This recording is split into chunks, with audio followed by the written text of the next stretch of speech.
Hold on 1 second. Ready when you are. Ready? All right. So, I've been arrested. I have been arrested. I have been in multiple fights, and I've woken up in places where I don't even recognize. And that was literally just last night. I'm kidding, but if you know a good lawyer, please tell me and we'll talk afterwards. No, but seriously, somehow I made it to graduation. I have no idea how I did it, but I'm here.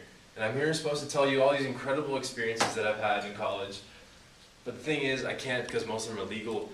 But that's okay though, I'll tell you a certain story here in a second. Now, I'm surrounded by a bunch of family here and a lot of friends. And to be honest with you, I wouldn't have made it this far without all of you guys here. It's incredible. And the fact that you guys are all part of my success story is something that I hold dearly to my heart. Now, I want to introduce a certain somebody here. It's actually my dad. This is my dad right here. Say hi to everybody. He doesn't speak English, so whatever you tell him, he won't understand. He's just going to smile and say hi. Well, my family and my dad have been my rock throughout this whole entire experience here in college.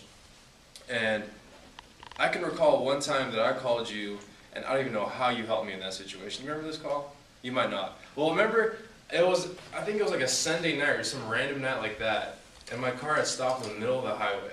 And I had no idea what to do. My car wouldn't turn on, no lights were coming on or anything like that. And sure enough, like I always do, I call my parents, call my dad. And you guys always have this great way of just calming me down, which is incredible. I don't know how you guys do it. And this is the advice you told me, and this is actually a true story. This just happened not too long ago. You were like, grab something heavy, like a rock or a hammer, take it to the battery and start beating the hell out of it. I was like, what? It's like, just do it, trust me, it's gonna work. I'm like, all right, so I'm in the middle of the highway, pick up a rock. I'm like, what am I doing? And I'm sitting here like a caveman beating my battery in the middle of the highway. He's like, all right, now go try to turn your car on. Sure enough, the car turns over. I'm like, how the hell, are you here? How did you know that? He's like, don't worry about it, it's just your connection, it was pretty bad. I'm like, wow, that's pretty incredible, Dad. This is for you, thank you, I appreciate that. Now, I can't go out through this whole entire story without mentioning a certain somebody that had to put up with my antics. For most of you that know me, I'm a little crazy at times, and this person has to put up with this every single day, and that's Taylor. Now, like I said, Taylor's been my rock. She's an incredible person, and I'm going to share with you guys a story that kind of just proves how incredible she is. Now, I am going to share the story, and I'm going to say it one time and one time only. I will not answer questions about the story ever. This is the one time the story is going to come out. It was my 21st birthday.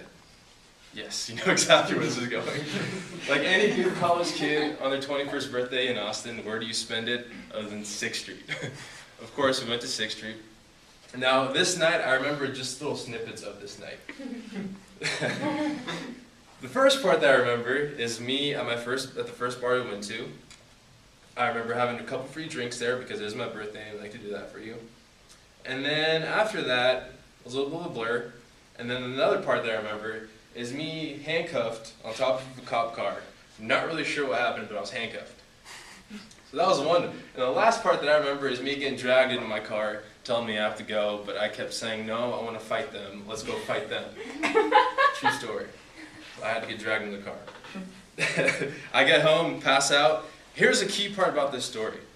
That next morning, we got home around 3. That next morning, we had a flight to Cabo at 6 in the morning. And we got home at 3. So now here's a story from Taylor's side. She said, you got to the first bar, you got way too drunk at the first bar, we had to pull you out of there, we had to walk you around so you get sobered up, and then you ran into some cops.